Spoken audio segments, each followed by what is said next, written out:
சாமியே அவருக்கு ஒரு குணம் உண்டு என்று திசைகள் தோறும் பிரிக்க விட்டுக் கொண்டிருக்கக்கூடிய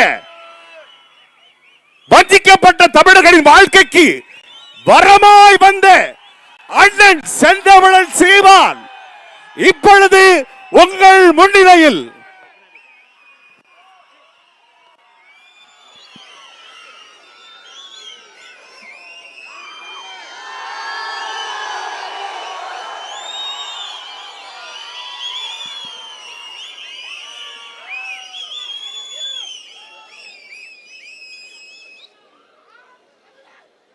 சரியா இருக்கா? இது சரியா இருக்கா? மலைகளின் மாநாட்டிற்கு வந்திருக்கிற என்னுடைய உயிரோடும் உணர்வோடும் கலந்து வாழுகின்ற அன்பு உறவுகள் அனைவருக்கும் வணக்கம். உடல் மண்ணுக்கு உயிர் தமிழுக்கு என்ற முழக்கத்தை முன்வைத்த தமிழர் தந்தை, நம்முடைய நாம் தமிழர் கட்சியினுடைய நிறுவன தலைவர் ஐயா சீபா ஆதித்தனார் அவர்களுடைய பிறந்த நாள் இன்று. அவரே சொன்னதைப் போல கட்சியை கலைக்காமல் வேறொரு கட்சியில் இணைகிறீர்களே, உங்களுக்கு பிறகு இந்த கட்சியை யார் எடுத்து நடத்துவார்கள்? வழி வழியே வருகிற வீர தமிழ் பிள்ளைகள் அதை எடுத்து நடத்துவார்கள் என்றவர் அன்று கூறி சென்றார். அவர் சொன்னதற்கேற்ப வழி நடக்கிற தமிழ் பிள்ளைகள் பெருமிதத்தோடு நம்முடைய தமிழர் தந்தைக்கு நம் புகழ் வணக்கத்தை செலுத்துவோம். நம்முடைய அன்பிற்கினிய தம்பி விஜய் அவர்கள் மக்களை சந்திக்கிற நிகழ்வை தொடர்ந்து செய்து வருகிறார். அதிலே இன்று கரூரிலே நடந்த கூட்டத்திலே நெரிசலில் சிக்கி 20 பேர் உயிரிழந்து விட்டார்கள் என்கிற துயர செய்தியை நமக்கு சொன்னபோது மிகுந்த மனவழியாக இருக்கிறது. அதிலே உயிரிழந்த நமது அன்பு பிள்ளைகள், உறவுகள் எல்லோருக்கும் நம்முடைய கண்ணீர் வணக்கத்தை செலுத்துவோம். அந்த துயரத்தில் ஆழ்ந்திருக்கிற நம் அன்பு சொந்தங்கள் அனைவருக்கும் நம்முடைய ஆறுதலை சொல்லுவோம். வரலாற்றில் ஒரு பெருமைமிக்க, மிக பெரும் சிறப்புமிக்க இனத்தின் பிள்ளைகள் நாம். உலகில் பல்வேறு மன்னர்கள் ஆட்சி செய்திருக்கிறார்கள். தனிப்பட்ட முறையில் செல்வந்தர்கள் கோடை வள்ளல்களாக இருந்திருக்கிறார்கள், வாழ்ந்திருக்கிறார்கள். ஆனால் நாட்டை ஆண்ட மன்னர்களே வள்ளல்களாக இருந்தது தமிழ் பேரினத்தில்தான். பாரி, ஓரி, காரி, பேகன், ஆய், நல்லி, அதியமான் என்று 7 பெரும் வள்ளல்கள். அதிலே பெருமைமிக்க நம் முன்னவன், கொடையில் சிறந்த அந்த கோமகன், அதியமான் நெடுமான் அஞ்சி இதே தகடூரை தலைமையாக வைத்து ஆட்சி செய்தவன். அவன் உளவிய மண்ணில் அவன் பாதுகாத்து வைத்த மலைகளை அவன் பேர பிள்ளைகள் இன்று பாதுகாப்பதற்காக மலைகளின் மாநாட்டை நடத்தி கொண்டிருக்கிறோம். மலை என்பது ஒரு கற்குவியல் என்று நாம் கருதி கொண்டிருக்கிறோம். பல லட்சக்கணக்கான உயிர்களின் அது கருவறை. மானுட குலத்தின் ஆதி நிலம், ஆதி தாய் மடி மலைதான். அதிலே 5 பூதங்கள் என்று எல்லோரும் சொல்ல நீங்கள் கேள்விப்பட்டிருப்பீர்கள். அதை தமிழிலே நாம் 5 பெரும் ஆற்றல் என்று சொல்லுகிறோம். நிலம், தீ, நீர், வழி, விசும்பு, 5ம் கலந்த, இவை 5ம் கலந்த மயக்கமே உலகம் என்று தொல்காப்பியம் பாடுகிறது. தொல்காப்பியம் நமக்கு கற்பித்திருக்கிறது. அப்ப நிலம், நீர், தீ, வழி, வெளி, இந்த 5ம் தான் உலக உயிர்களின் தொடக்கம். அதற்குள்ளேதான் எல்லா உயிர்களும் அடக்கம். மனிதர்கள் மட்டுமல்ல, இந்த 5 ஆற்றல்கள் இன்றி உலகில் எவ்வுயிரும் இல்லை என்பதை என்னரும் சொந்தங்கள் தெரிந்து கொள்ள வேண்டும். இதிலே கல் தோன்றி மண் தோன்றா காலத்தே வாளோடு முன்தோன்றிய மூத்த குடி என்று பாடுகிற போது நம்மை தமிழர்கள் வீண் பெருமை பேசுவார்கள். மண் தோன்றவில்லையாம், கல் தோன்றிவிட்டதாம், அதிலே இவர்கள் தோன்றிவிட்டார்களாம் என்று கேலி பேசுவார்கள். கல் தோன்றிவிட்டது, மலை தோன்றிவிட்டது, முதல் நிலம் தோன்றிவிட்டது. 3வது நிலம்தான் மண். வயலும் வயல் சார்ந்த இடமும் மூன்றாவது நிலம்தான். அந்த மண் தோன்றுவதற்கு முன்பே மலை தோன்றிவிட்டது. அந்த மலையில் தமிழன் வாழத் தொடங்கிவிட்டானதான் ஆதிக்குடி. அங்கு வாழ்ந்தவர்கள் குன்றவர்கள் என்று அழைக்கப்பட்டார்கள். உச்சரிப்பிலே இன் குன்றி குறவர்கள் என்று அழைக்கப்பட்டார்கள். அவன்தான் குறவர் குடிதான் ஆதி தாய்க்குடி மானுட குலத்தி. அந்த குடியில் இருந்துதான் இவ்வளவு குடிகளாக நாம் துளிர்த்து தழைத்து வாழ்ந்து வருகிறோம். மலைகளின் மாநாடு ஏன், மலைவளமே மண்வளம் என்று நாம் சொல்வதற்கு காரணம் என்ன? மலைக்கும் மண்வளத்திற்கும் என்ன சம்பந்தம்? மலை இல்லை என்றால் மழை இல்லை. இந்த உயிரியல் அறிவியல் உண்மையை நாம் உணர வேண்டும். இந்த மலைகளை பார்க்கிற போது நமக்கு என்ன தோன்றும்? மலை இது பூமி தாயின் மார்பு, இதில் பல கோடிக்கணக்கான உயிரினங்களின் வாழ்விடம். மலையிலிருந்து தான் எனக்கு மழை வருகிறது, அறிவு வருகிறது என்றெல்லாம் பார்ப்போம். ஆனால் இன்றைய ஆட்சியாளர்கள் இது மலை வெட்டினால் காசு பணம் துட்டு இது குவாரி என்று பார்ப்பார்கள். இதுதான் அவர்களுக்கும் நமக்கும் இருக்கிற வேறுபாடு. இங்கே 4 நிலங்கள், இயற்கை நிலங்கள். ஒன்று குறிஞ்சி மலர் இருப்பதால் மலையும் மலை சார்ந்த இடமும் குறிஞ்சி. அடுத்து காடு சார்ந்த இடமும் முல்லை. அங்கே முல்லை மலர்கள் இருந்ததால் அது முல்லை என்று பகுக்கப்படுகிறது. அடுத்து வயலும் வயல் சார்ந்த இடமும் மருதம். அது அங்கே மருத மரங்கள் இருந்ததால் மருத நிலம் என்று வகுக்கப்படுகிறது. அடுத்தது கடலும் கடல் சார்ந்த இடமும் நெய்தல். இந்த 4 நிலங்கள் தான் இயற்கை நிலங்கள். 5வது நிலமான பாலை நிலம் அது செயற்கையாக உருவாவது, அது செயற்கை திணை.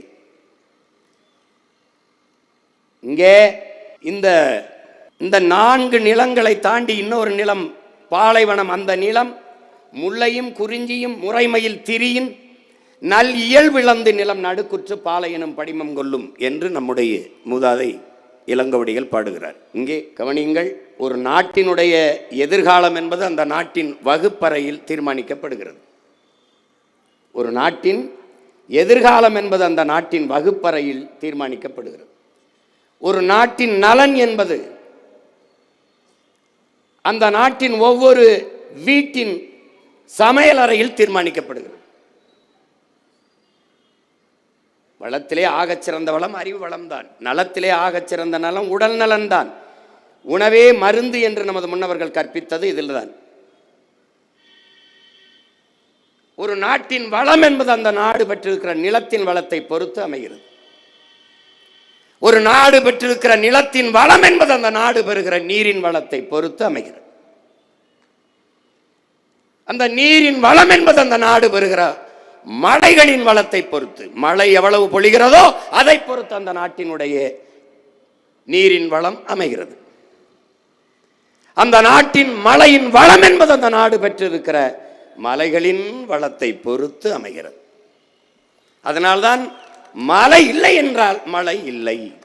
இப்போ உங்களுக்கு இப்ப பாருங்க, எப்படி மழைப்பொழிவை நாம் பெறோம்? சூரியன் தந்தை, கடல் தாய், இருவருடைய இயற்கை இணைவிலே நீராவியாகி குளிர் மேலே போகும். இந்த பாருங்க, இந்த நீராவி மேலே போய் மேகமாக உருமாற முடியவில்லை. அது சுத்தி திரியுது அப்படியே. அப்ப எப்போது அது மேகமாக மாறுது? அந்த நீராவிக்கு கணம் அடர்த்தி குறைவாக இருக்கனால மேகமாக உருமாற முடியவில்லை.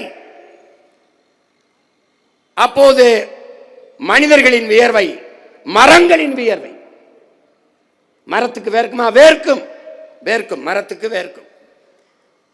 வேர்க்காத மரங்கள் இருக்கிறது, அது சீமக்கருவேலை, யூக்கலிப்டஸ், இந்த மரங்கள் வேர்க்கிற மரங்கள். மரங்களுக்கு வேர்ப்பதால் தான் அந்த மரத்துக்கு கீழே இருக்கும்போது எவ்வளவு வெப்பமானாலும் குளுகுளு என்று குளிர்ச்சியா இருக்க காரணமா தான் அந்த மரங்களின் வேர்வை மேலே போகுது. அப்பவும் அது மேகமாக உருமாற முடியவில்லை. அப்போது காற்று இங்கிருந்து எடுத்து போற தூசி, கரி இதெல்லாம் சேர்ந்து மேகமாக மாறுகிறது. நீராவியாய் மேலே போய் மேகமா மாறுது. இந்த மேகத்தை காற்று தள்ளிக்கொண்டே போகுது, தள்ளிக்கொண்டே போகுது. தள்ளிக்கொண்டு போற மேகத்தை தடுப்பு அரணாக நின்று, பெரிய கோட்டையாக நின்று தடுத்து நிறுத்துவது மலைகள். நிறுத்து மலைகள், மலைகள் தடுத்து நிறுத்துது. அது எப்படி இருக்கு பாரு, தடுத்து நிறுத்துது பாரு. இப்போ தடுத்து நிறுத்தும் போது இங்கே மலைன்னா 3000 அடி மேற்கு தொடர்ச்சி மலை, 3000 அடி 4000 அடி உயரத்தில் இருக்கு. அதற்கு மேலே 200 அடி 300 அடிக்கு மேலே மரங்கள் அடர்ந்து உயர்ந்து வளர்ந்து இருக்கிறது. இப்போ பாரு, இந்த மேகம் தள்ளி கொண்டு போன மேகம் அந்த மலை முகடில் ஒருத்தன் தலப்பா கட்டின மாதிரி படுத்திருக்குது. இந்த மரங்கள்லாம் மேலே இருக்க, இவரை அடர்ந்து வளர்ந்துருக்க, இதை எவனும் மனுஷன் நட்டதில்லை, மனுஷன் நட்டதில்லை, இதையும் மனிதன் நட்டதில்லை. அவ்வளவும் பறவைகள் நட்ட மரம், விலங்குகள். ஒரு யானை, இந்த யானையை பார்க்குற, ஒரு முறை உணவை தின்றுவிட்டு கழிவை போட்டால் 300க்கும் மேற்பட்ட விதைகளை தூவுது காட்டுக்குள்ள. அப்ப மாசம் எவ்வளவு, வருஷம் எவ்வளவு விதைகளை தூவுதுன்னு பாரு.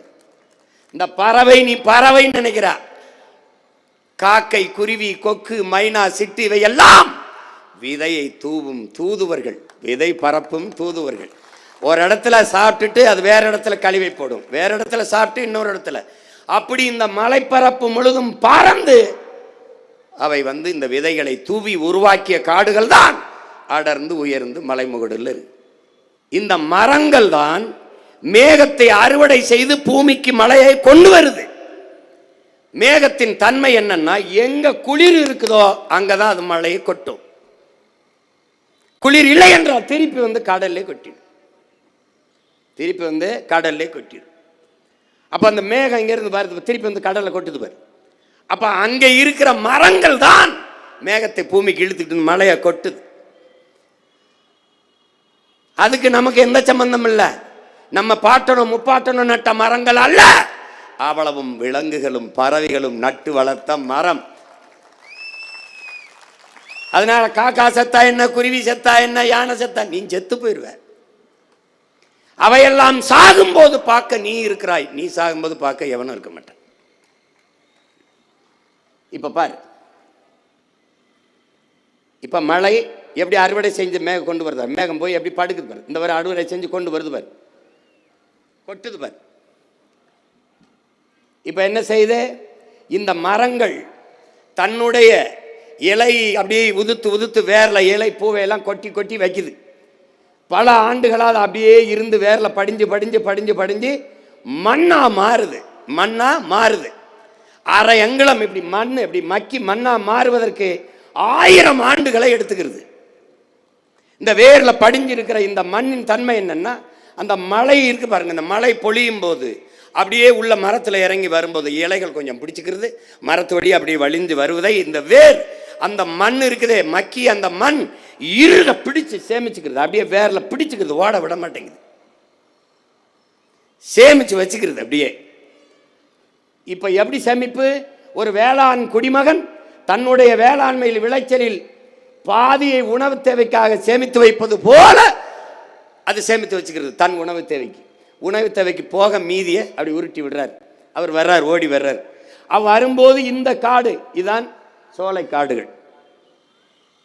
இந்த சோலை காடுகளில் இருக்கிற புற்கள் தன்னுடைய உணவு தேவைக்கு வேர்களிலே நீரை பிடிச்சு வச்சுக்குது. பிறகு அவருடைய உணவு தேவை போக மீதியை உருட்டி விடுறார், ஓட விடுறார். அது ஓடி வந்து இந்த மாதிரி சமவெளியில் இருக்கிற கிராஸ்லேண்ட் புல்வெளிகளிலே வலியுது. அந்த புற்கள் தன்னுடைய வேர்களில் உணவு தேவைக்கு பிடிச்சு வச்சுக்கிறது. இது வெறும் புல் அல்ல, அது நீர் சேமிக்கும் வங்கி என்பதை என் உயிரினும் இனிய என் உடன் பிறந்தார்கள் புரிந்து கொள்ளணும். இங்க பாருங்க, இங்க பாருங்க, இங்க பாருங்க. இப்போ அந்த புல்வெளியில மாடு, காட்டு மாடு, ஆடு, மான் எல்லாம் மேயுது. அப்ப ஒரு புலி அங்க செத்து போனால் 25,000 மனிதனுக்கான நீர் இருக்குல்ல, அதனுடைய அளவு தேவை அது குறையுது. 25,000 மனிதனுக்கு கிடைக்கிற நீர் குறையுது.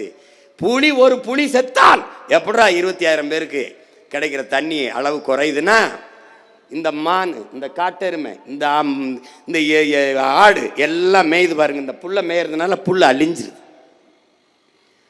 புல்லின் அழிவில் இருந்து புலி வேட்டையாடி அழிக்கிற இந்த விலங்குகளை வேட்டையாடி சாப்பிட்டு அந்த புல்லை பாதுகாக்குது. விளங்குதுன்னு நினைக்கிறேன்.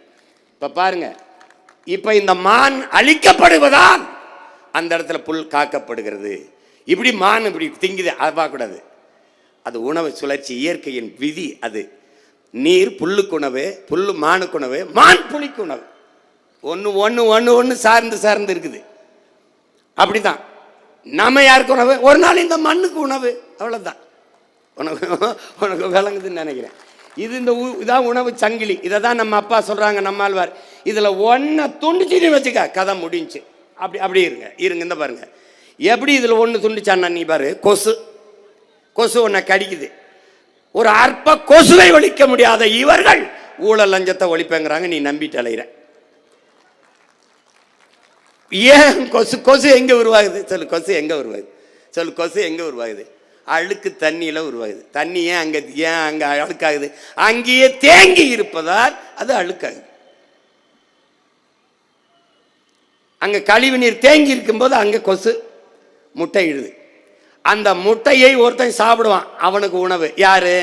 தவக்கலை, அரட்டலை. அவன் பிடிச்சி முட்டையை சாப்பிட்டே இருப்பான். நீ இந்த கேடு கட்ட ப்ளீச்சிங் பவுடரை கொண்டு இந்த அரட்டலைக்கு பயந்து அதில் போட்டு அவனை கொன்னுற. அவன் செத்துடுறான். கொசு முட்டையை விட்டு சுதந்திரமா பொறிச்சு பல லட்சக்கணக்காக வந்து உன்னை போடுது. அது டெங்குங்குது. அப்புறம் ஊதுறான் சங்கு. அதை நீ போய் சேர்ந்துடுற. இதுதான் நடந்துருது. டெங்குன்னு ஒரு போடு, அதுக்கப்புறம் சங்கு தான் உனக்கு. இப்ப கொசு உற்பத்தியை தடுக்க முடியவில்லை. காரணம், நீ அந்த உணவு சங்கிலியை வெட்டின. தவளையை கொன்ன, அது உணவு போயிருது. எலியை கொன்ன, பாம்பு வந்து. பாம்பு சத்து, கருடன் எல்லாம் அந்த அதுகளுக்கு உணவு இல்லை. ஒன்னை சார்ந்திருக்கு. எலி என்ன செய்யும்? பாம்பு என்ன செய்யும்? இந்த பூச்சி இலை இதை புறம் திங்குது பாரு. நம்ம பூச்சி செடியை வெட்டி திங்குதுல பயிரை, அதை புறம் எலி சாப்பிடும், அந்த பாம்பு சாப்பிடும். நீ அதை கொன்னவன அது பிரச்சனை. இங்க இருக்கிற ஒன்று சார்ந்து இதான் உணவு சங்கிலி. இதை அறுத்துட்டினா உலக சுழற்சி நின்றும். மிகப்பெரிய அழிவை நாம் எதிர்கொள்ள நேரிடும். அதனால இதெல்லாம் செத்து போச்சே, அதெல்லாம் செத்து போச்சேன்னு நீ சாதாரணமாக நீ கடந்து போயிட முடியாது. வாங்க, இப்போ ஒரு புலியின் மரணம் 20,000 மானுடனுக்கான நீரை அது குறைக்குது. 20,000 ஒரு மனிதன் கிடைக்கிற நீர் வந்து பாதிக்கப்படுதுங்கிறான். இப்போ இந்த குழந்தை வந்து பாருங்க, இந்த குழந்தை சாப்பிடும்போது எப்படி 2 சாப்பிட்டு வாயில் போட்டு 2 சோறை கீழே சிந்துது பாருங்க. அது மாதிரி தான் இதையெல்லாம் தண்ணீரை அவனுக்கு போக மீதியை உருட்டி விடுறான். வர்றான் பாருங்க. அப்படியே வந்து பல கோடிக்கணக்கான நீர்த்துளிகள் உருண்டு திரண்டு பேரருவியாக கொட்டுறான். இங்கே பாருங்க, அப்படியே பாருங்க. இதில் என்னன்னா, ஒரே நாளில் அந்த மலை வந்து அங்கே மேலே இருந்து ஓடி வந்து போயிடும் அது. ஆனால் விடாமத 3-4 மாதங்களுக்கு அதை அப்படியே சேமித்து வச்சு கொட்டுறது யாருன்னா, இந்த மரங்கள், இந்த சோலைக்காடுகள், இந்த புல்வெளிகள், இவை தான் அதை சேமித்து கொஞ்சம் கொஞ்சமாக விட்டு நீண்ட நாள் அந்த அருவி கொட்டுவதற்கு. இதில் ஒருத்த மேலே இல்லை, ஒவ்வொருத்தனும் நமக்காக அங்கேருந்து உழைச்சிக்கிட்டு இருக்கான்னு நீங்கள் கவனத்தில் வச்சுக்கணும். இப்போ நீ பார்க்குற, இங்கேருந்து பார்க்கும்போது மச்சான் அப்படியே எண்ணெயை தேய்ச்சி அப்படியே குளிச்சுட்டு அப்படியே அருவின்னு வர்ற அவன் பாருவன். அங்கே பாரு, யாருன்னு பாரு. உன்னுடைய தாய் நம் தாயின் மார்பிலிருந்து நமக்கு பால். பூமி தாயின் மலை மார்பிலிருந்து உலக உயிர்களுக்கு பால். நம் தாய் ஊட்டிய பாலில், நம் தாயின் மாரில் நாம் மட்டும்தான் பால் உண்டோ? ஆனால் பூமி தாயின் மலை மார்பில் உலக உயிர்களுக்கெல்லாம் பால் ஊட்டிய தாய் அவதான். வாங்க, இப்ப இதுல என்ன நீங்க கவனிக்கணும்? நம்ம கண்மாயை நம்ம வெட்டினோம், ஏரியை நம்ம வெட்டினோம், குளத்தை நம்ம வெட்டினோம், தாங்களை நம்ம வெட்டினோம், ஏந்தலை நம்ம வெட்டினோம், எல்லாம் அந்த எல்லாம் போயிடுச்சு. ஆனால் ஆறை நம்ம உருவாக்கலை. ஆறை உருவாக்குவது மனிதன் அல்ல, கிணறை உருவாக்கணும். எல்லாவற்றையும் நாம் உருவாக்கினோம் மனிதன். ஆனால் ஆறை உருவாக்கியது அருவி. அது எந்த பக்கம் அதுக்கு வசதியா இருக்கோ அதுவே பாதை கண்டு ஓடும்.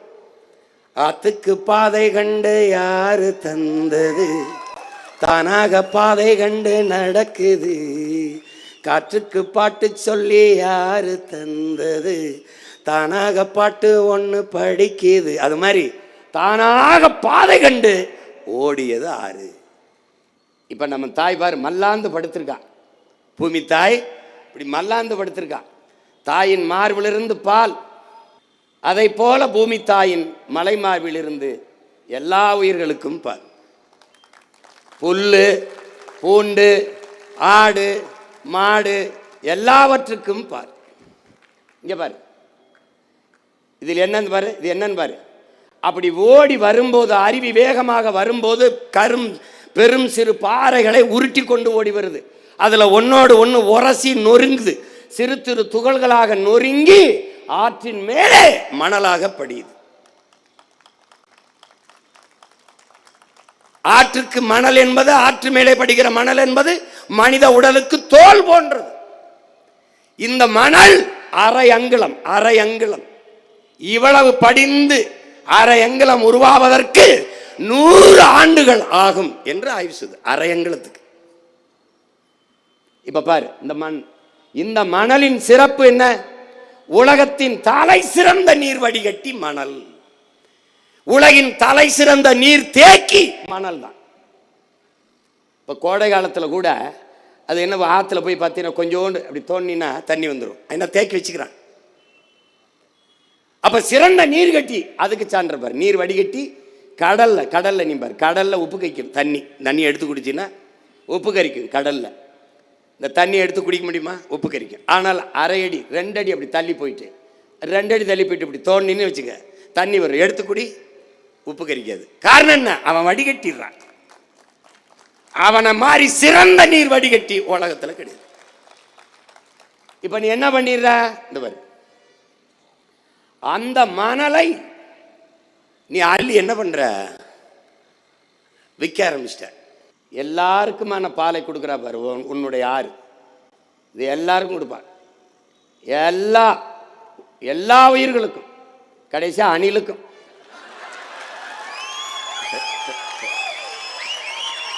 அணிலுக்கும் கொடுக்குறான். ஆனா அணிலுக்கு இது தெரியாது. அப்ப யாருக்கு தெரியும்? புலிகளுக்கு தான் தெரியும்.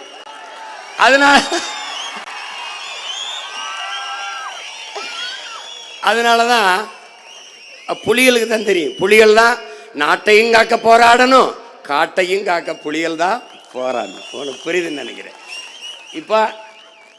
இப்ப எல்லா உயிர்களுக்குமானது. இந்த நெல்லுக்கு பாயுது, புல்லுக்கு பாயுது, வாழைக்கு பாயுது, தென்னைக்கு பாயுது, கரும்புக்கு பாயுது. இதனால்தான் நீர் வளமே நிலவளம் என்று சொல்றான் வள்ளுவ பெருமகனார். இது என்ன சொல்றாரு? மணி நீரும் மண்ணும் மலையும் அணிலர் காடும் உடையது அறைங்கிறார். அவரே விசிம்பின் துளி விழின் அல்லால் பசும்புல் தலை காண்பது அரிதுங்கிறார். ஒரு துளி மழை துளி ஒரு விண்ணிலிருந்து விழலை அப்படின்னா, ஒரு துளி விழலைன்னா பசும்புல் கூட முளைக்காதுன்ற. அப்ப என்ன நீங்க புரிஞ்சுக்கணும்? அந்த நீரின் அருமையை, நீரின்றி அமையாது உலகன்னு பண்ணது அவர் தான். ஆனா நீ என்ன புரிஞ்சுக்கணும்? காடின்றி அமையாது நீர் என்பதையும் நீ புரிஞ்சுக்கணும். அதான் ரொம்ப முக்கியம். இப்ப என்னன்னா, இந்த மலைகளை வெடி வச்சு தகர்த்து பாரு, எப்படி வெட்டிருக்கான் பாரு.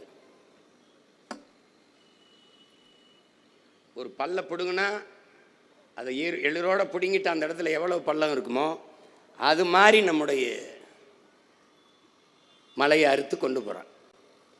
நீ ஒரு தடவை இந்த மலையை பார்க்கும்போது, உன் தாயின் மாரை பார்க்கும்போது, பாலூட்டிய தாயின் மாரை பார்க்கும்போது, இதை அறுத்து உணவாக்கினால் சுவையாக சாப்பிடலாம் என்று உன் மனம் எண்ணுமா என்ற கேள்வியை நீ ஏறி பார்க்கணும்.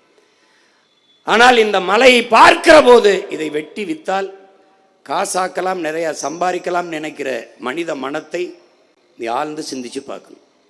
இது எவ்வளவு பேராபத்தானதுன்னு நீ பார்க்கணும். ஏன் நான் இதை உனக்கு உதாரணமாக சொல்கிறேன்னா, மழை இல்லை என்றால் மழை இல்லை என்பதற்கு சான்று நான் தான். இதே ராமேஸ்வரம் முதல்ல பார்த்த கடல் என்னுடைய ராமேஸ்வரம்.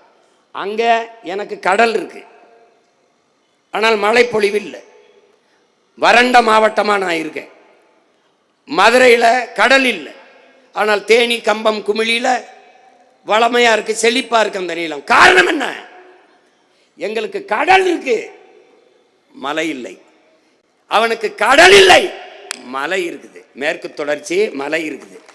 என்னிடத்தில் நீராவியாகி மேலே வருகிற அந்த மேகத்தை மேற்கு தொடர்ச்சி மலை தடுத்து நிறுத்தி அவனுக்கு மழையை பொழிந்து விடுகிறது. அவன் வளமாக இருக்கிறான், நான் வறண்டு இருக்கிறேன். இதனால் தான் மழை இல்லை என்றால் மழை இல்லை. சான்று நானே இருக்கேன். விளங்குதா? இப்ப பாரு, இந்த மாதிரி ஆயிரும் நிலம். மழை இல்லாத நிலம் பாலைவனமாகிவிடும் என்பதை நீங்க தெரிஞ்சுக்கணும். அது கூட தெரியாத ஆட்கள்கிட்ட நம்முடைய அதிகாரத்தை நீங்க ஒப்படைச்சிட்டீங்க. இந்த அறிவியல் உயிரியல் உண்மையை கூட உணராத கூட்டத்துக்கிட்ட நாம வாசமா சிக்கிக்கிட்டோம். இதுல என்னன்னு பார்த்தீங்கன்னா, நம்முடைய முன்னவன் கரிகாலன் ஓடுகிற நீரை அணை கட்டக்கூடாது, குறுக்க அணை கட்டி தடுக்கக்கூடாது. அது தடுக்கிறனால என்ன ஆயிரும் பாருங்க. இப்ப பாருங்க, இப்ப தடுத்தீங்கன்னா உன்னுடைய இரத்த நாளங்கள் போலதான் பூமி தாய்க்கு நதி.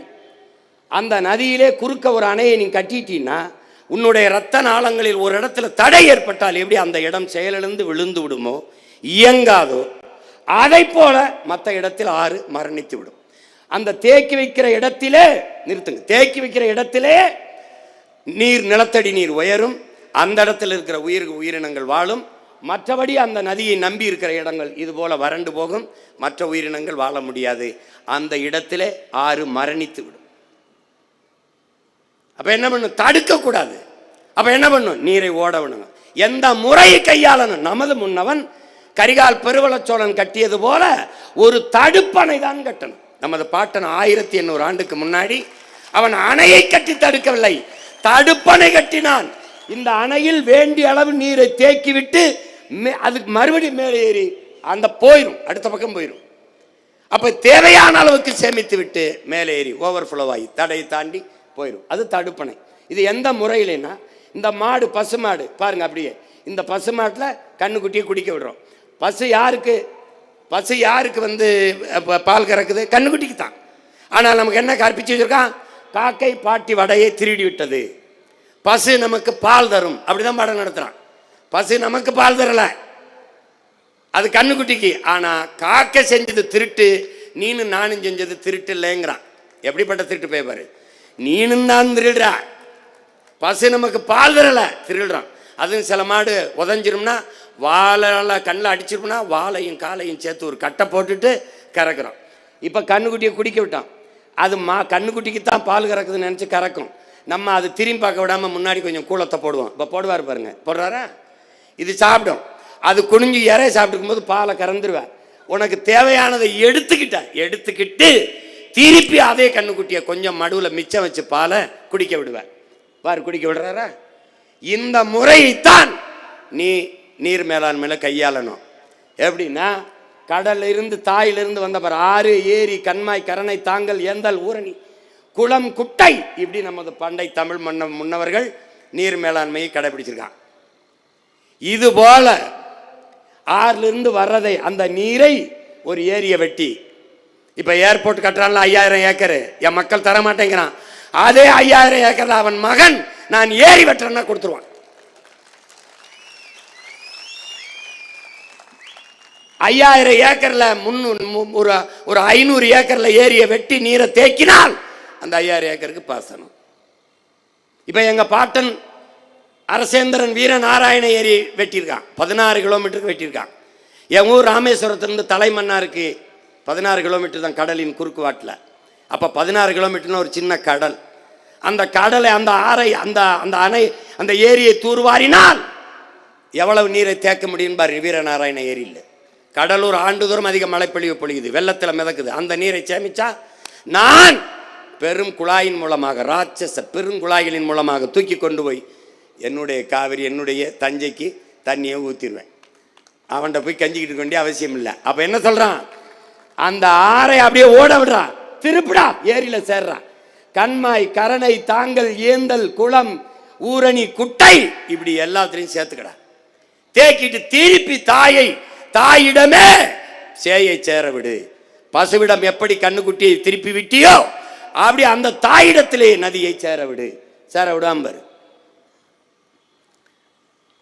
அப்படி போய் சேரும்போது புது ரத்தம் ஊறாத உடலும் புது நீர் பாயாத கடலும் உற்சாகம் அடையாது. திருப்பி போய் கடல்ல போய் சேர்ந்துருது. அது கடல்ல போய் சேரும்போது போய் சேர்ந்து வரும். இந்த முறையை தான் நம்ம கையாண்டுக்கணும். நம்ம ஒன்றும் புதுசாக செய்யலை. நம்ம முன்னவர்கள் செய்ததை திருப்பி அதை செய்யணும்னு நம்ம சொல்கிறோம். அதை கடைப்பிடிக்கணும். அதுதான் ஆபத்தில். அதுவே கர்நாடகாவில் தேக்கி வச்சுட்டு எங்கள் ஐயா சொல்கிறாங்க பாருங்க, தினந்தோறும் கொஞ்சம் கொஞ்சம் பிரித்து கொடுறான்னா மாதத்துக்கு 20 TMC 20 TMCலாம் அவன் நம்மளை நம்ம ஆட்சிக்கு வந்தானே இருக்கும். காவிரியில் எனக்கு தண்ணி தராதேன்னு நானே சொல்லிடுவேன். திறக்கக்கூடாதுன்னுடுவேன். இல்லை நிறையா திறக்காத, நீ அங்கேயே இரு, மூலி செத்துப்போ, திறக்காதரா, நீ என்ன தண்ணியாட விடுற, சோப்பு நிறைய திறந்து விடுற. நம்மால் கேட்டால் என்னடா அப்படி நுரையா வருதுன்னா அது ஆலைகளின் கழிவு என்று தெரியாமல் அவன் சேமித்து வச்சு தண்ணி தமிழ்நாட்டுக்கு திறக்கும் போது அந்த ஆலை கழிவை திறந்து விட்டுறான். 2 ஆள் உயரத்துக்கு கழிவு வருது, நஞ்சு வந்துடுது, தண்ணீர்னு பேரில் விஷத்தை விட்டுறான். நம்ம அமைச்சர்கிட்ட கேட்டால் அவர் சொல்கிறாரு, அங்கே நிறைய பேர் சோப் போட்டு குளிச்சு விடுறாங்க அப்படின்ட்டு.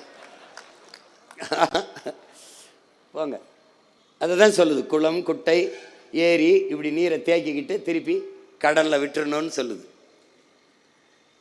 இப்போ இதில் என்னென்னா இந்த மணலை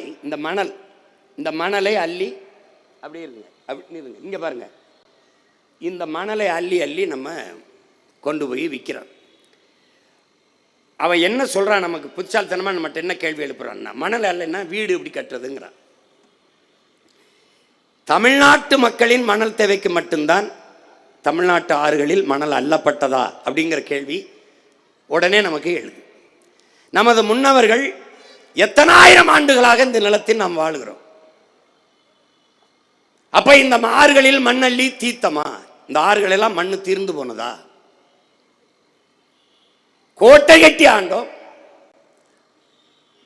அரண்மனைகள் எல்லாம் கட்டி வாழ்ந்தோம், பெரிய பெரிய வீடுகளை கட்டி வாழ்ந்தோம். அப்போதெல்லாம் ஆறுகளில் இந்த மணல் மொத்தமாக அள்ளி முடிக்கப்படாத போது இப்போது மட்டும் ஏன் தீர்ந்து போனது என்ற கேள்வியை நீங்கள் எழுப்பி பார்க்கணும். தமிழக மக்களின் மணல் தேவைக்கு மட்டும் அள்ளப்படாமல் பிற மாநிலங்களின் மணல் தேவைக்கும் உலக நாடுகளின் மணல் தேவைக்கும் அள்ளி விற்கப்பட்டது. ஆற்றின் மணல் காசாக பார்க்கப்பட்டது. அன்னைக்கு அறிஞர் அண்ணா அவர்கள் வரும்போது ஒருபடி அரிசி 3 ரூபாய்க்கு நான் போடுவேன் என்று சொல்ல போது இவர்கள் எல்லாம் என்ன அண்ணா அப்படி சொல்கிறார், அரிசி 3 ரூபாய்க்கு போடுவதற்கு என்ன படி அரிசி 3 ரூபாய்க்கு போட ஆற்று மணலா என்று கேள்வி எழுப்பினார்கள். ஆனால் இன்றைக்கு படி அரிசி இலவசமாக இந்த திராவிட அரசுகள் கொடுக்கிறது. ஆற்று மணல் 1000 ரூபாய்க்கு விற்கிறது. எப்படி இருக்கு? இப்போ ஏரி குளம் வெட்டுங்கடானா ஆத்துக்குள்ளே ஏரி குளம் வெட்டிருக்கான் பாருங்க. இந்த பாருங்க, 3 அடி தான் மண் அல்லணுங்கிறது அரசினுடைய சட்டம். 3 அடி தான் அல்லணும்னு. அவன் இரும்பு கை கொண்டு 30 அடிக்கு அள்ளிப்பான். 30 அடிக்கு இரும்பு கை கொண்டு பொக்களை நெந்தரம் கொண்டு அள்ளிக்கொண்டே இருப்பான். பாருங்க, வண்டியா போகுது பாருங்க, போய்கிட்டே இருக்கு. அவ்வளவும் இதை காசா பார்க்குறான். கொண்டு போய் பிற மாநிலங்களுக்கு, இங்கே பாலாற்று மணல் கிடைக்கும், அங்கே தாமிரபரணி ஆற்று மணல் கிடைக்கும் என்று எல்லா மாநிலங்களும் எழுதி வைக்கப்பட்டு விற்கப்படுகிறது. இதை அள்ளி திண்டது இந்த திராவிட பெருமக்கள் தான். இது ஒரு சனியன், இது ஒரு சனியன். இந்த 2 சனியனையும் சட்டையா தச்சு கொண்டு இப்போ ஒரு சனியன் சனிக்கிழமை வரும். இதை சொன்னதுக்கு தான் அண்ணாவை சொல்லிட்டாரு, எம்ஜிஆரை சொல்லிட்டாரு. இந்த 2 சனியனை தான் சொல்றேன். புரியுதா? சனியன்கிறது கூட ஒரு நல்ல வார்த்தையா இருக்குது. இது கொடுஞ்சனியன்கள். இப்ப மணலை அள்ளிவிட்ட பிறகு மனித உடலில் தோலை செதுக்கி விட்டால், வெட்டி எடுத்து விட்டால் எப்படி? அதுபோல இந்த ஆற்றுக்கு மணல் இந்த பாருங்க எப்படி அல்றான் பாருங்க. இந்த தோலை எடுத்து விட்டால் நோய் தொற்றி வந்து உடனே மனிதன் மரணித்து போவான், இறந்து போவான். அதுபோல என் ஆறும் மணலை எடுத்து விட்ட பிறகு இறந்து போகிறது.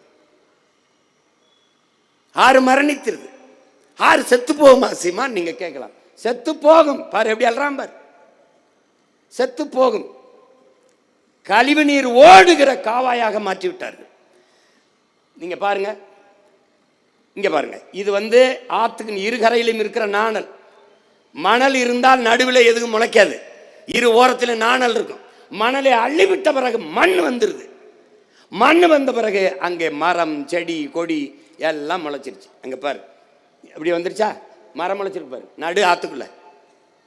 ஏன்னா மணல் அள்ளிட்டான், மணல் அள்ளிட்டான். இங்க பாரு, இங்க பாருங்க, இங்க ஆறு இந்த வண்டியில் ஏற்றி போறோம்ல, இதுல 2000 லிட்டர் தண்ணீர் போகுதுங்கிறான்.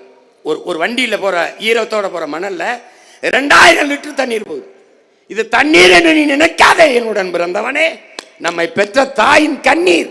என்னரும் பிள்ளைகளே, என்னை இப்படி கொண்டு போறானே, பார்த்தும் பார்க்காத மாதிரி இருக்கிறீர்களே, வருங்காலத்தில் தாகத்திற்கு தண்ணி இல்லாமல் நாக்க வறண்டு சாவீர்களே, என்ன செய்வீர்கள் என்று ஏங்கி அழுகிற கண்ணீர் தான் அது.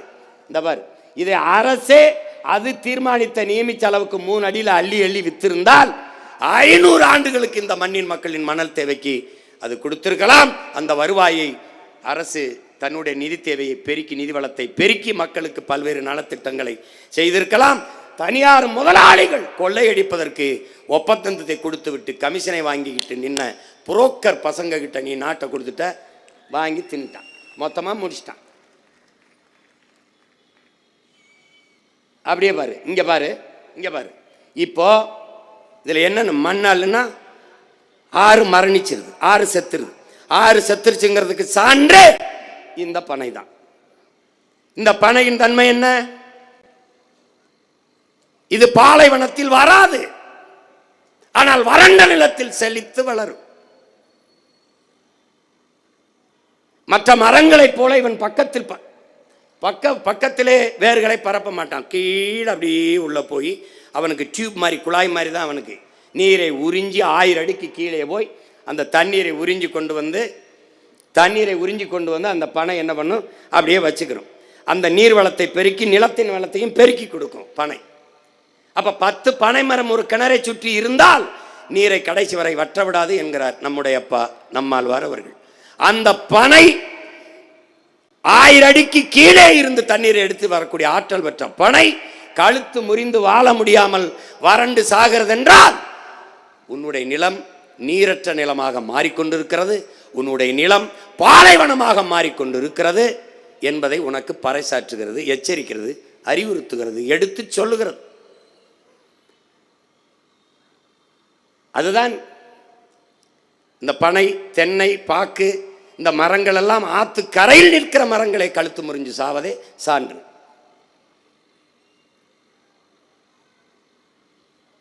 இதெல்லாம் பார்த்துட்டு உனக்கு தூக்கம் வந்துருச்சுன்னா இப்போ என்ன பண்ணுறான்னா 32 ஆறுலையும் மணல் அள்ளி திண்டாச்சு, வித்தாச்சு. இப்போ மணல் தீந்துருச்சு, அதுக்கு மேலே ஆற்றுல மணல் இல்லை. இப்போ என்ன பண்ணுறன்னு அவனுக்கு தெரியல. இப்போ எம் சாண்டுன்னு மலை மணல்னு ஒரு வார்த்தை போடுறான்.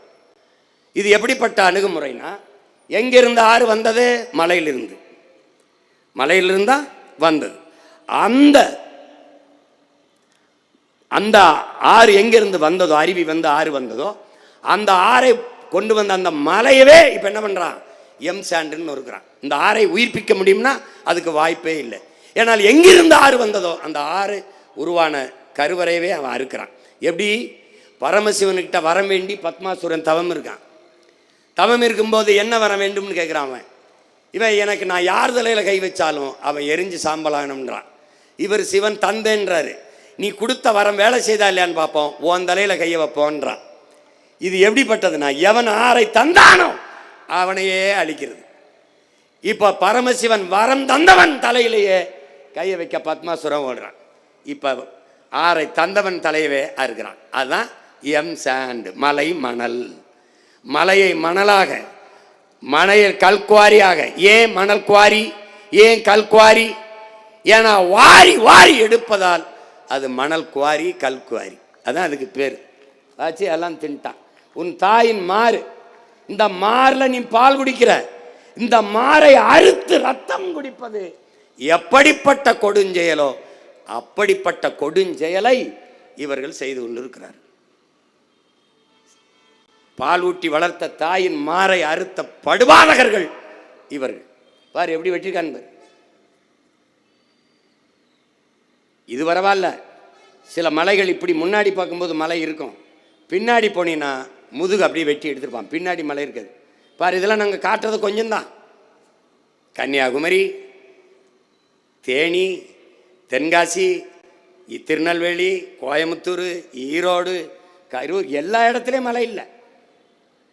பார்த்துக்க, உன் தாயின் மாரை அறுத்து ஏற்றி போயிட்டு இருக்கான். அவனுக்கு அதை பற்றி கவலை இல்லை. அவன் பணம் இருந்தால் வாழ்ந்துடலான்னு நினைக்கிறான்.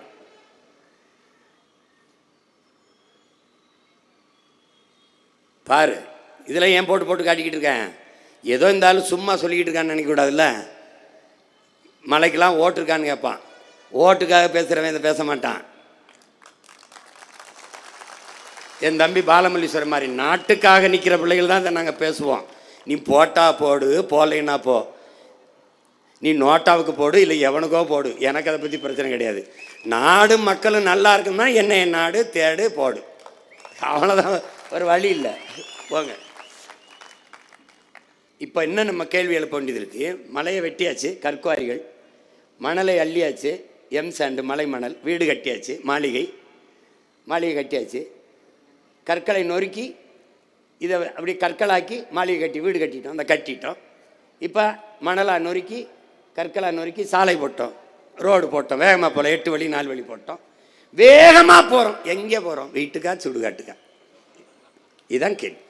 மலையை நொறுக்கி கற்களாக்கி மாளிகை, மலையை நொறுக்கி மணலாக்கி மாளிகை, மலையை சிறு சிறு கற்களாக நொறுக்கி சாலை, எங்கே போவதற்கு என்ற கேள்வியை அறிவார்ந்த தமிழ் சமூக மக்கள் உயிர்மை நேயம் கொண்டு, இயற்கையின் மகன், என்னை பெற்றவள் இயற்கை தாய் என்று அறிந்த அன்பு தமிழ் சமூக பிள்ளைகள் ஆழ்ந்து சிந்தித்து பார்க்கணும்.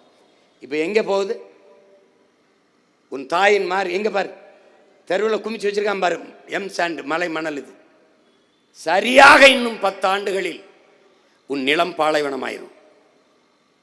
ஏற்கனவே நீ பருவமழையை பெற முடியவில்லை. ஒன்று புயல் மழை அல்லது பெருமழையைத்தான் நீ பெறுகிற. இப்போ இந்த நிலை போனால் என்ன ஆகுன்னு பாரு. இதைத்தான் நம்ம பாட்டன் சொல்கிறாரு. இப்போ பாரு, காடை அழிச்சிட்டான், மலை அழிச்சிட்டான், குறிஞ்சி அழிச்சிட்டான், முல்லையை அழிச்சிட்டான். இப்போ என்ன செய்யும்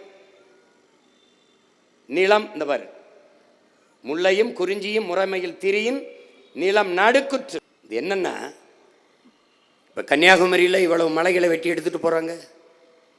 எவ்வளவு கற்றறிந்த மக்கள், கற்றறிந்த மக்கள் அதிகமாக இருக்கிற மாவட்டம்ங்கிறாங்க. கற்றறிந்த மக்கள் அதிகமாக இருக்கிற மாவட்டங்கிறான். யாராவது ஒருவன் நீ சொல்லு, இந்த மலையை அரை அங்குலம் உன்னோட அதிகாரத்தால் வளர்த்து காட்ட முடியுமா? உன்னுடைய தொழுகையால், உன்னுடைய அழுகையால், உன்னுடைய ஜபத்தால், உன்னுடைய வழிபாட்டால், உன்னுடைய மந்திரத்தால், உன்னுடைய வேண்டுதலால் ஒரு அரை அங்குலம் இந்த மலைகளை உங்களால் வளர்த்து காட்ட முடியுமா? உங்களால் உருவாக்க முடியாத ஒன்றை உங்களுக்கு அளிக்கிற உரிமை யார் எடுத்து கொடுத்தது? சுமாசர் கேட்கிறார். வளங்களை சுரண்டி கொழுப்பதை வளர்ச்சி என்று உங்களுக்கு கற்பித்தது யார்? பாருங்க, வளங்களை சுரண்டி கொடுக்கிறான். அமெரிக்க பொருளாதார அடியாளின் ஒப்புதல் வாக்குமூலத்தை எழுதின ஜான் பிர்கின் என்ன கண் முன்னே உங்கள் வளங்கள் களவு போவதை பார்த்து கொண்டிருக்க நீங்கள் சபிக்கப்பட்டு விட்டீர்கள். ஆதியில் காடுகளில் வேட்டையாடினோம், பசிக்காக வேட்டையாடினோம், காய்கனிகளை உண்டோம், கிழங்குகளை உண்டோம், நதியிலே அருவியிலே நீரள்ளி குடித்தோம். நம் தாய் கண்ணி கழியாமல் கற்போட இருந்தால். இந்த பேராசைக்காரர்கள் பணத்தாசை கொண்டு பண வேட்டையாடினார்கள். நம் தாய் கற்பழிக்கப்பட்டு விட்டால், 18 வயசிலேயே பாட்டியாகி விட்டால். என்னரும் பிள்ளைகளே, நம் பூமி தாய் மரணப்படுக்கையில் கிடக்கிறாள், காப்பாற்ற ஓடி வாருங்கள் என்கிறான் கிளாடு பூரிங்க என்கிற மன்னியல் அறிஞன், பிரான்ஸ் மன்னியல் ஆய்வறிஞன். சுமாசர் சொல்றான், அவனே நீ உனக்கு மட்டுமல்ல பல ஆயிரம் தலைமுறைகள் தாண்டி உன் சந்தையினருக்கு மிகப்பெரிய துரோகத்தை செய்கிறாய்.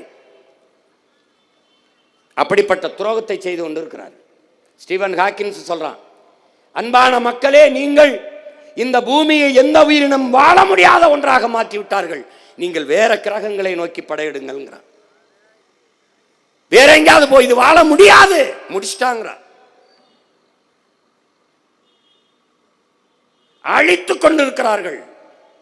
நாம் அழிக்கிறோம், அதனால் அழிவோம் என்பதை அறியாமல் அழித்துக் கொண்டிருக்கிறார்கள். புத்தன் சொல்கிறான், பூவிலே வண்டு தனக்கான உணவை தேனை உண்ண வந்து பூவுக்கு எந்த சேதம் இல்லாமல் உண்டு விட்டு திரும்புவது போல நீ இந்த பூமியை பயன்படுத்திக் கொள்ளுங்கிறான். நபிகள் நாயகம் ஸல்லல்லாஹு அலைஹி வஸல்லம் அவர்கள் சொல்கிறார்கள், நீ இந்த பூமிக்கு வந்த ஒரு வழிபோக்கன், அந்நியன், எந்த சேதம் இல்லாமல் இந்த பூமியில இருந்து விட்டு போகின்றார். ஆனால் காந்தியடிகள் நம் பூமி தாய் இயற்கை அன்னை எல்லா உயிர்களுக்குமான தேவையை தந்து விடுகிறார், ஆனால் மனிதர்களின் பேராசைக்கு தர முடியாமல் தவிக்கிறாள் என்று சொல்கிறார். இங்க பாருங்க, இங்க பாருங்க, சென்னை மீனம்பாக்கம் விண்ணூர்தி நிலையம் தேவை. பரந்தூர்ல 5000 ஏக்கர்ல விண்ணூர்தி நிலையம் பேராசை. கோயம்பேடிலே பேருந்து நிறுத்தம் தேவை. கிளாம்பாக்கத்திலே 410 கோடியிலே பேருந்து நிறுத்தம், பேருந்து நிலையம் பேராசை. ஏற்கனவே இருக்கிறது எங்க தாத்தாக்கள் பேரிலே, காமராஜர் பேரிலே ஒரு துறைமுகம், பாட்டனார் வாபுசி பேரிலே ஒரு துறைமுகம். அதிலேயே வேலை 40-50 விழுக்காடு தான் நடக்கிறது. ஏற்றுமதி இறக்குமதி ஒன்றும் தேங்கி நிற்கவில்லை. பிறகு எதற்காக 6111 ஏக்கர்ல செயற்கையாக ஒரு துறைமுகத்தை கட்டுகிறீர்கள்? அது பேராசை. அதைத்தான் நாங்கள் காந்தியிடம் சொல்றோம், மனிதர்களின் பேராசைக்கு தர முடியாமல் நமது இயற்கை தாய் பூமி அன்னை தவிக்கிறாள் என்று சொல்ல. 2000 ஆண்டுகளில் இவனை போல ஒரு சிந்தனையாளன் இதுவரை இருந்ததில்லை, இனி இருக்க போவதில்லை என்கிறான். அப்படிப்பட்ட ஒரு மாமேதை மார்க்ஸ் சொல்கிறான், இந்த பூமி உன்னது இல்லை, உன் சந்ததியினரோடது.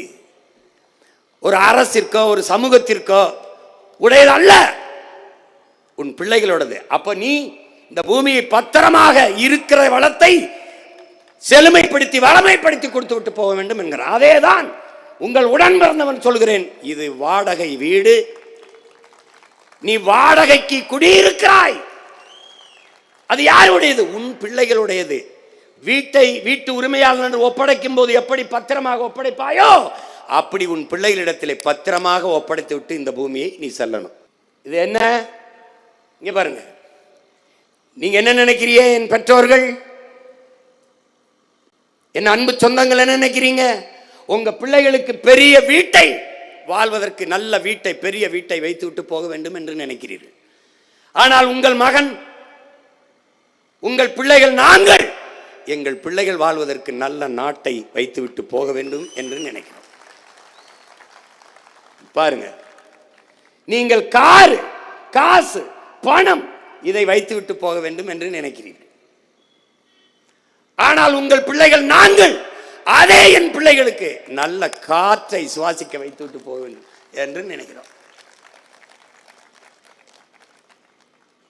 என்ன நினைக்கிறீங்க? தங்கத்தை வைத்து விட்டு போக வேண்டும் என்று நினைக்கிறீர்கள் உங்கள் பிள்ளைகளுக்கு. ஆனால் நீங்கள் பெற்ற பிள்ளைகள், நாங்கள் எங்கள் பிள்ளைகளுக்கு குடிக்க நல்ல தண்ணீரை வைத்து விட்டு போக வேண்டும் என்று நினைக்கிறோம். சொத்தை சேர்த்து வைத்துவிட்டு போக வேண்டும் என்று நினைக்கிறீர்கள். நாங்கள் நஞ்சில்லாத சோத்தை வைத்து விட்டு போக வேண்டும் என்று நினைக்கிறோம்.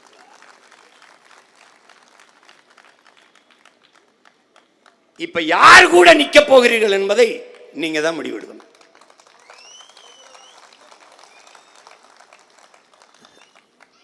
சொல்றான் பாருங்க, இளங்கோடிகள் எத்தனாயிரம் ஆண்டுகளுக்கு முன்பு நம்ம மூதாதை முல்லையும் குறிஞ்சியும் முறைமையில் திரிந்து நல் இயல்பு அழிந்து நடுங்குயர் உறுத்து பாளையனும் படிமம் கொள்ளும்ங்கிறது. முல்லையும் குறிஞ்சியும் முறைமையில் திரியின் நிலம் நடுக்குற்று நல்லியல்பிலிருந்து பாளையனும் படிமம் கொள்ளும். இப்ப என்ன ஆயிடுச்சு? குறிஞ்சி நிலத்தை வெட்டிட்ட, நீ முல்லை நிலத்தை அழிச்சிட்ட, காட்டையெல்லாம் அழிச்சிட்ட, வெட்டிட்ட, காட்டையெல்லாம் அழிச்சிட்ட. காட்டை அழிச்ச பிறகு இப்ப குறிஞ்சி நிலம் மலையெல்லாம் அழிச்சுக்கிட்டு இருக்க, மலையெல்லாம் வெட்டிட்ட, கல்குவாரி ஆயிடுச்சு. இப்ப இந்த 4 நிலம்தான். இப்ப செயற்கையா ஒரு நிலம் வருது. இந்த முல்லையும் குறிஞ்சியும் அழிச்சிச்சின்னா அது பாலைவனம் தான். அது எது? இதுதான். நீரற்ற நகரமாக, நீரற்ற நிலமாக உன் நிலம் மாறி வாழ்வதற்கு வாய்ப்பற்றதாக உன் தாய் நாட்டை நீ மாற்றிக்கொண்டு இருக்கிறாய். நீ இல்லை, நீ யாருக்கு ஓட்டு போட்டு நாட்டை கொடுத்தியோ அவன் ஆக்கிக்கிட்டு இருக்கான். நீ என்னத்தை ஆக்கி திங்கிறதுன்னு தெரியாம ஆக்கிக்கிட்டு இருக்க. நீ இப்ப பாரு, இது என்னன்னா, அவன் பாலைவனத்தில் இருக்கான். அரபு நாட்டில் பாலைவனத்தை சோலைவனமா மாத்துறதுக்கு வேலை செய்யறான் பாரு. எப்படி அவன் பாரு, இந்த பாலைவனத்தை சோலைவனமா மாத்திடுறான் பாரு. அரபு நாடுகளில் பாலைவனத்தை மாத்திக்கிட்டு இருக்கான் ஒவ்வொருத்தனும். ஆனா நீ என்ன செய்யற? சோலைவனத்தை பாரு பாலைவனமா மாத்திக்கிட்டு இருக்க. எப்படி இருந்த ஒரு நாட்டை எப்படி மாத்திட்டு இருக்க நீ பாரு. எந்த புரிதலும் இல்லாம நீ சாதி மத உணர்ச்சிகளை சிக்கி, சாராயத்தில் சிக்கி, கடைசியா திரைக்க வரிச்சல சிக்கி, இப்ப கூட்டத்தில் சிக்கி செத்து கிடக்குற. எப்படி கூட்டத்தில் சிக்கி செத்துக்கிட்டு இருக்க. இங்க பாரு, இதுல என்னன்னா, இங்க பாருங்க, இந்த மலையை, இந்த மணலை இப்ப அள்ளி விற்கிற பெருமக்கள் இருக்கான் பாருங்க. இவன் பூரா அதிகாரம் தான் தடுக்கணும், ஆனா அதிகாரம் தான் வெட்டுது, அதிகாரம் தான் விற்குது. கவனிச்சுக்கிட்டீங்களா? அதிகாரம் தான் விற்குது. ஆனால் இது எவ்வளவு பெரிய திருட்டு, எவ்வளவு பெரிய குற்ற செயல். இதற்கு சமூகம் மரியாதை கொடுக்குது. சாராயம் காய்ச்சுற தொழிற்சாலை வச்சிருக்க, ஒரு லிக்யூர் ஃபேக்டரி வச்சிருக்காப்புல, அதுக்கு பேரு மினரல்னு வச்சிடறான். லிக்யூர் ஃபேக்டரி வச்சிருக்கிறாரு. அவர் சமூகத்தில் மதிப்பிற்குரியவர். இந்த மலையை வெட்டி விற்கிறவன் குவாரி வச்சிருக்கிறார். மணலை அள்ளி விற்கிறவன் மணல் குவாரி வச்சிருக்காரு. பெரிய முதலாளி, சமூகம் மதிப்பு மிக்கவராயிரு. அப்ப எப்படி ஆயிட்டு இருப்பாரு? எது குற்றமோ அது சட்டப்படி ஆயிரு. இப்போ இது விழிங்கம், விழிங்கத்தில் துறைமுகம். இதை கட்டுறது யாரு? அதானி. இந்த நாடு ஒரு தனியார் முதலாளிக்கு துறைமுகம் கட்டுற உரிமையை கொடுக்குது. அவருக்கு கடன் 8000 கோடி அதுவே கொடுத்துருது. ஏன் அந்த காசு வச்சு நீங்க கட்ட முடியாது? ஏன்னா இடையில ஒரு தரகர் அவருக்கு தேவைப்படுது, இவர் கட்டுறார். கேரளா துறைமுகம் யாருக்கு? கேரளாவுக்கு. துறைமுகம் யாருக்கு? கேரளாவுக்கு. ஆனால் இந்த துறைமுகத்தை கட்டுவதற்கு 80 லட்சம் டன் கற்கள் தேவைன்னு என்னுடைய தாயின் மாறை கன்னியாகுமரியிலிருந்து எடுத்துட்டு போறான். இருங்க, அப்படி கன்னியாகுமரியிலிருந்து எடுத்துட்டு போறான். ஏன் நீ கேரளாவில் மலை இருக்க ஏன் வெட்டல? கன்னியாகுமரியிலிருந்து எடுத்துட்டு போறான். என்னுடைய வளத்தை எடுத்துட்டு போயிட்டு அவன் எனக்கு ஒரு பரிசு தரான். எது? குப்பையை கொண்டாந்து கொட்டிட்டு போறான். இங்க மண்ணை எடுத்துட்டு போக வேண்டியது, மண்ணை அங்க கொட்ட வேண்டியது, குப்பை அள்ளிட்டு வந்து என் ஊரில் கொட்டிட வேண்டியது. அப்ப என்னுடைய தாய் நிலத்தை வள கொள்ளைக்காடாகவும் குப்பை மேடாகவும் மாற்றுகிறார்கள், மாற்ற அனுமதிக்கிறார்கள் திராவிட ஆட்சியாளர்கள். இந்த மாடலுக்கு பேர் தான் திருட்டு திராவிட விளம்பர மாடல். விளம்பர மாடல். இதுல எதுவுமே தெரியாதவன் நாட்டை அதிகாரத்தில் உட்கார்ந்து ஆண்டுகிட்டு பாரு குப்பையை பத்துக்கு. அவன் நமக்கு கொடுத்த பரிசு இது. கொஞ்சம் தான் நினைக்காத. மருத்துவ கழிவு, ஆடு மாடுகள் வெட்டிய குடல், அந்த கழிவு, குழந்தை பிறந்த குழந்தைகள் விழுந்த இறந்த குழந்தைகள், அதனுடைய கழிவு எல்லாத்தையும் கொண்டாந்து கொட்டிட்டு போயிட்டான். பார்த்துக்க. இதை எதிர்த்து போராடுறதுக்கு ஒரே ஒரு கட்சி தான் இருக்கு, அது நாம் தமிழர் கட்சி தான் போராடிட்டு இருக்கு. என்னுடைய தாய் நாடு உன்னுடைய குப்பை மேடா என்ற கேள்வி அதை எழுப்புது. நம்ம மட்டும்தான் கேட்கிறோம். இது முல்லை பெரியாற்று அணை. நமக்கு அணை கட்டினது யாருக்கு? நமக்கு. கட்டியவன் யாரு? நம்முடைய பாட்டனார் சேதுபதி மன்னனுடைய அமைச்சராக இருந்த முத்துயிர்லப்ப பிள்ளை அவர் குதிரையில் போயிட்டு இருக்கும்போது பார்க்குறாரு, இங்கே நீர் அதிகமாக போகுது, இந்த நீரை தடுத்து இது பண்ணால் பாசனத்துக்கு பயன்படுத்திட முடியும்னு பார்க்குறாப்புல. ஆனால் அதை அணை கட்டுறதுக்கு முன்னாடி நம்முடைய ஆட்சி முறிது வெள்ளைக்காரன் வந்துடுறான். அப்போ வந்த பிறகு ராமநாதபுரம், சிவகங்கை, மதுரை இந்த பகுதியெல்லாம் வறண்டு இருக்கிறதுனால என்ன பண்ணுறதுன்னு தெரியல. அப்போது கர்னலா வந்த பென்னிக்குங்கிற ஒரு மாமனிதன் நமக்கு இந்த அணையை கட்டி கொடுக்கலான்னு முடிவெடுக்கிறாப்புல. அப்போ காசு இல்லை அவர்கிட்ட. இந்த திட்டத்தை கொண்டு வெள்ளை அரசிட்டு கொடுக்கும்போது அது ஒத்துக்கிற மாட்டேங்குது, பணம் இல்லைன்றது. இந்த மகான் விடாமல், இந்த மனிதன், இந்த மானோட நேயம் கொண்ட அந்த மகத்தான மகன் போய் தன் சொந்த ஊரில் தன்னுடைய சொத்தை பூரா பிரித்து விற்கிறவள. கூட பிறந்தவங்கெல்லாம் அதுக்கு ஒத்துக்கல, வித்துறாரு. அப்போ விற்றுக்கிட்டு அந்த பணத்தை எடுத்துக்கிட்டு வரும்போது இந்த மாதிரி அணை கட்ட போகிறேன் அந்த மக்களுக்குன்னு சொல்லும்போது அவருடைய அன்பு மனைவி 300 பவன் தங்கத்தை எடுத்துகிட்டு வந்து கொடுக்குறாங்க. ஒரு நல்ல புனிதமான காரியத்தை செய்ய போகிற, அதுக்கு இந்த நகை என்னுடைய தங்கம் பயன்படட்டும்னு அந்த தாயும் கொடுக்குறாங்க. அதை கொண்டு வந்து அந்த மகன் நம்முடைய மூதாதைகள், நம்முடைய பெரியப்பன், சித்தப்பன், தாத்தன், பாட்டன் எல்லாம் சேர்ந்து, அது வெறும் செங்கண்ணு சிமெண்டும் இல்லை, நம்முடைய பாட்டனுடைய வேர்வை ரத்தம் சதை எல்லாம் சேர்த்து நமக்காக கட்டப்பட்ட முல்லை பேரியாற்று அணை தான் அந்த அணை. அந்த எல்லை பிரிப்பிலே நம்முடைய தாத்தா காமராஜ் அவர்கள் இருக்கிற போது, நேரு அவர்கள் பிரதமராக இருக்கும்போது அவர்கிட்ட உதவியாளர் அந்த கிருஷ்ண மேனன்கிறவர், இது எப்படியாவது இந்த முல்லை பேரியாற்று அணை, இந்த இடுக்கி மாவட்டத்தை, தேவிகுளம் பீர்மேடு இருக்கிற அந்த பகுதியை தன்னுடைய மாநிலத்துக்கு கொண்டு போகணும்னு நேருகிட்ட பேசிக்கிட்டே இருக்காங்க. அதை நம்முடைய தாத்தாவை ஒத்துக்கலை. யார் சொன்னால் காமராஜ் மறுக்க மாட்டார் என்று தெரிஞ்சு நேரு வச்சு சொல்ல வச்சிடறாங்க. அப்போ இந்த இடுக்கி மாவட்டத்தை கொடுக்க கூடாது கேரளாவுக்கு என்று எதிர்த்து சண்டை போட்ட ஒரே ஒருவன் நம்முடைய தாத்தா கண்ணியமிக்க காகிதம் இல்லத்தவர்கள் தான். எடுத்து கொடுத்துட்றாங்க. நம்ம தாத்தா என்ன பண்ணுறாரு, நேரு வச்ச தட்ட முடியாமல் கொடுத்துட்டு, பள்ளமாவது மேடாவது இந்தியாவுக்குள்ள தான் இருக்குது விடுன்னு தரல, அவன் கொண்டு விட்டான். இப்போ எல்லை பிரிப்பில் இடுக்கி மாவட்டம் அவனுக்கு போனவன அந்த அணை இருக்கிற இடம் அவனுக்கு ஆயிடுச்சு. இந்த அணையை பாதுகாக்கிற உரிமை தமிழர்களுக்கு இருக்குது. கடைசி அந்த உரிமையையும் கையெழுத்து போட்டு நீங்களே வச்சுக்கணும்னு கொடுத்த பெரியவர் தான் நம்முடைய ஐயா எம்ஜிஆர் அவர்கள். கொடுத்துட்டு வந்துட்டாங்க. இப்போ அணை அவனுக்கு ஆயிடுச்சு. இந்த அணை நீரை நமக்கு தர்றதில்லை. ஆனால் அதுக்கு கீழே ஒரு சிற்றணைன்னு ஒன்று இருக்குது, பேபி டேம். அந்த பேபி டேம் சிற்றணை. அந்த சிற்றணையில் தூர் வாரிக்கொண்டால் நீரை அதிகப்படியாக சேமித்து வைத்து நாங்கள் பயன்படுத்திக்க முடியும். அப்படின்னா அந்த தூர்வாருவதற்கு இடையூறாக இருப்பது அதில் இருக்கிற சில மரங்கள். எத்தனை மரம்? வெறும் 15 மரங்கள். அந்த மரங்களை வெட்டி விட்டால் ஆழப்படுத்திக்கிற முடியும் என்று தமிழ்நாடு அரசு கேரளாவுக்கு கோரிக்கை வைக்குது. எத்தனை ஆண்டுகளாக வைக்குதுன்னு நினைக்கிறீங்க? 47 ஆண்டுகளாக கோரிக்கை வைக்குது. 47 ஆண்டுகளாக அந்த மரத்தை வெட்ட கேரள அரசு அனுமதி நமக்கு தரல. அதனால அந்த சிற்றணை தூர்வாரப்படலை, ஆழப்படுத்தப்படலை. மரத்தை வெட்டக்கூடாது நம்முடைய நிலைப்பாடு. ஆனால் மரத்தை வெட்டினால் நட்டு வளர்த்து விட முடியும். நட்டு வளர்த்து விடுகிற மரத்தை வெட்ட மறுக்கிற அனுமதி தர மறுக்கிற கேரளா என்னுடைய மலையை வெட்டி எடுத்துக்கிட்டு போகுது. அவன் மரத்தையே வெட்ட அனுமதி தர மறுக்கிறான், இவன் மலையவே வெட்ட அனுமதி கொடுத்து இருக்கிறான். இதை கணிச்சு டேய், இவங்களை ஒழிக்காம நீ வாழ முடியாதுங்கிற உணர்வை பெறல ஒன்னும் பண்ண முடியும். இது யார் அனுமதி கொடுத்தது? 2 பேரும் தான். இதை விட இன்னும் கொடுமை இருக்குது. இங்க பாரு, இதான் இப்போ இதில் என்ன வருதுன்னா, இங்கே பாரு கொஞ்சம், இதில் என்ன வருதுன்னா, இந்த நம்ம போராடின பிறகு அங்கே இருக்கிற மாவட்ட ஆட்சியர் இந்த வளங்களை கனிம வளத்தை கொண்டு போகிறதுக்கு தடை விதிச்சிடறாப்புல.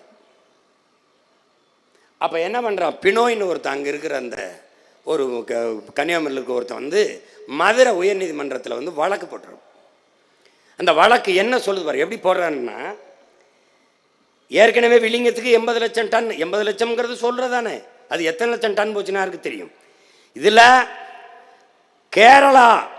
கேரளாவில் மலையை வெட்ட, அந்த கனிம வளத்தை எடுக்க தடை இருப்பதால், இதுதான் ரொம்ப முக்கியமான கவனிக்கப்பட வேண்டிய செய்தி. கேரளாவில் மலைகளை வெட்ட தடை இருப்பதால் அரசின் கட்டுமானம் மற்றும் தனியார் கட்டுமானம், சாலை ஓடுதல், இந்த மாதிரியான பணிகளுக்கு கற்களும் மணலும் தேவைப்படுவதால் தமிழ்நாட்டில் இருந்து மலையை வெட்டி எடுத்துட்டு போக எங்களுக்கு அனுமதி தர வேண்டும் என்று நீதிமன்றத்தில் ஒருத்தன் வழக்கு போடுறான். அப்போ அரசு தரப்புல ஒரு வழக்கறிஞர் இருந்திருப்பார்ல, அவர் கேரளாவில் மலையை வெட்ட ஏன் தடை என்று கேட்டிருக்கணுமா இல்லையா? கேட்கல. ஏன் வெட்ட தடை? அங்க நல்ல ஆத்தாளுக்கு அப்பனுக்கும் பிறந்தவன், சோற்றிலை உப்பு போட்டு சாப்பிட்டு சூடு சொரணையோடு வாழ்பவன், மானம், ரோசம், தன்மானம் எல்லாம் கொண்ட மலையாளி வாழ்வதால் ஆள்வதால் பெத்தவனே அவனுக்கு அப்பனாக இருப்பதால் வெட்டாதரா மலையன்ட்டான். இங்கே மத்தவனே நமக்கு ரொம்ப நாளா அப்பனா இருப்பதால் வேட்டிக்கன்ட்டான். ஏன்னா அறுக்கிறது அவகாத்தா மாறல, எங்க ஆத்தா மாறினால விட்டுட்டான். இப்ப பாரு, அந்த நீதிபதி அவர் என்ன கேட்கிறாங்கன்னா, அள்ளி எடுத்துட்டு போகணும் 750 10 சக்கரம் கொண்ட பாரவுந்தில் 750 வண்டியில் ஒரு லாரியில் பாரவுந்தில் ஒரு நாளைக்கு நீங்கள் எடுத்துகிட்டு போகலாம்ங்கிற அனுமதியை கொடுத்துட்றாங்க. கற்களை நீங்கள் எடுத்துகிட்டு போகலாம் கேரளாவுக்கு. பார்த்துக்க, இதெல்லாம் நீ தெரிஞ்சுக்கணும்ல. அங்கே நீதிபதி ஸ்ரீமதிங்கிற அம்மா எடுத்துகிட்டு போங்க, வெட்டி எடுத்துகிட்டு போங்கன்னு கொடுத்துட்றாங்க. மதுரை நீதிமன்றத்தில் கொடுத்துட்றாங்க. அதில் இதை விட இன்னும் பெருமைக்குரிய செய்தியெலாம் இருக்குது. இந்த தருமபுரி கிருஷ்ணகிரியில் நம்ம ஏன் இந்த மாநாடை போடணும்னா, இங்கே இருக்கிற இந்த பாரவுந்து ஓட்டுநர்கள், அந்த உரிமையாளர்கள் சங்கத்தின் தலைவர் யுவராஜ் அவர்கள் பேசின ஒரு காணொளி வரும் பாருங்க. அவர் என்ன சொல்றாருன்னா, ஒரு நாளைக்கு டெய்லி 4000 லாரி கனிமங்கள் போகுது. அதாவது 1,00,000 டன்னு கர்நாடகாவுக்கு போகுது. எப்படியே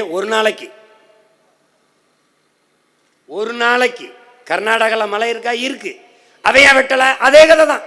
நல்ல தாய் தகப்பன் அந்த கதை தான். பாரு, 1,00,000 டன் ஒரு நாளைக்கு. அப்ப மாசத்துக்கு எவ்வளவுன்னு பாத்துக்க. நம்ம ஐயா பேசுவார், மாண்புமிக்க நம்ம மதிப்பிற்குரிய கன்னியாகுமரி மாவட்டத்தில் 4 வழி சாலை பணிகள் இன்னும் முடியாத நிலை இருக்கு. இந்த சூழ்நிலையில் மாவட்டத்தில் போக்குவரத்து நெரிசல் கொண்ட குறுகிய சாலைகள் வழியாக கேரளாவிற்கு கனிம வளங்கள் அதிக நகர வாரங்களில் எடுத்து செல்வதில் உள்ளூர் மக்களுக்கு பல்வேறு சிரமங்கள் ஏற்படுகிறது. பல விபத்துகள் ஏற்படுகிறது. சென்ற ஆண்டு மட்டும் சாலை விபத்தில் 336 பேர் மரணமடைந்துள்ளனர். இதுபோன்ற சவால்களை கட்டுப்படுத்த கனிமவள உற்பத்தி, போக்குவரத்து போன்றவற்றை கணினிமயமாக்கி இ பாஸ் முறையை நடைமுறைப்படுத்தவும். என்ன சொல்றாப்புல, எடுத்துட்டு போக முடியல, அதனால விபத்து அதிகமாக இருந்தது, சாலையை பெருசா போட்டு கொடுங்கன்றப்பல. நீ எப்படிப்பட்ட ஆளுகள்கிட்ட நாட்டை கொடுத்துருக்கேன்னு நீ தான் யோசிச்சுக்கணும் சாமி. நீ தான் எப்படி திறவு பாருங்க. அதனால விபத்தாயிருது. விபத்தாகிறது அவருக்கு பிரச்சனை இல்லை, தன் மலையை வெட்டி எடுத்துட்டு போறது அவருக்கு பிரச்சனை இல்லை. விபத்தாகுது, அதனால கொஞ்சம் சீக்கிரம் அந்த பெருசு பண்ணி அதை கொண்டு போறதுக்கு வழிவகை பண்ணுங்கன்றப்பல. இப்படிலாம் கேரளாவில் ஒரு அமைச்சர் பேசிட்டா மறுநாள் அமைச்சராக இருப்பான். சட்டசபையில் பேசுறாப்புல, சட்டசபையில். இதே சட்டசபைக்குள்ள போய் நாம என்ன இருக்குது.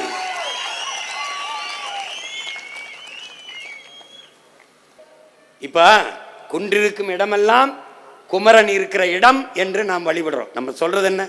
குன்று இருக்கும் இடமெல்லாம் நம் குமரன் இருக்கும் இடம்னு. இந்த குன்றுகளில் நம் குமரன் இருக்கிறானா இல்லையா? இறைமகன் இயேசு பல்லாயிரக்கணக்கான மலை பிரசங்கங்களை, இறையுரையை பல்லாயிரக்கணக்கில் மலை மேல நின்று மலை முகடுகளில் இருந்து ஆற்றி இருக்கிறார். அப்ப அந்த மலைகளில் இறைமகன் இயேசு நின்று பேசிய மலைகள் இது இல்லையா? இறைதூதர் ஸல்லல்லாஹு அலைஹி வஸல்லம் நபிகள் நாயகம் அவர்கள் இந்த ஹீரா மலையில்தான், அந்த குகையில்தான் அவர் இறையருளையே பெறுகிறார். ஆனால் அவர் இறையருள் பெற்ற மலை அது இல்லையா? இதான் நம்ம எழுப்புற கேள்வி. அதை எப்படி நீ கண்ணு முன்னாடி வெட்டி எடுத்துட்டு போக விட்டு வேடிக்கை பெற்றிருக்க? இது என்னன்னா, இது எந்த மாதிரி செயலா இருக்குன்னா, நம்முடைய தலைநகர் சென்னையில் அது ஆதி குடிகளின் நிலம்தான். அது பரச்சேரி தான் அதுக்கு பேரை. அதே மதராசப்பட்டினம், அந்த நிலத்தை கொடுத்தவனே நம்ம பாட்டேன் ஆதி தமிழன் தான். அவன் பேர்ல தான் அந்த நகரமே இருக்கு. அந்த இடத்துல இந்த ஆதி குடிகள் நதி ஓடுது வர, அந்த நதி கரைன்னு இருமரங்கு வாழ்ந்தான். இன்னைக்கு அது நாத்தம் அடித்து சாக்கடை கழிவுநீர் கலந்து ஓடுற கூவம் ஆறு. ஆனால் அன்னைக்கு அது நல்ல நீர் ஓடுன நன்னீர் ஓடுன ஆறு தான். அந்த கரையில் வாழ்ந்தான் ஆதி குடி, அவனுடைய நிலம். ஆனால் வந்து குடியேறிய இவர்கள் ஆதி குடிகள் நம்மவர்களை ஆக்கிரமிப்பாளர்கள் என்று அடித்து வீட்டை இடித்து வெளியேற்றினான். தலைநகர், தமிழ்நாட்டின் தலைநகரே ஆதி தமிழர்கள் இல்லை. எங்க? கண்ணகி நகர் போ, வீட்டை பத்தியா செம்மஞ்சேரி போ, கல்லுக்குட்டை போ, பெரும்பாக்கம் போ, விரட்டிட்டான். எதற்காக?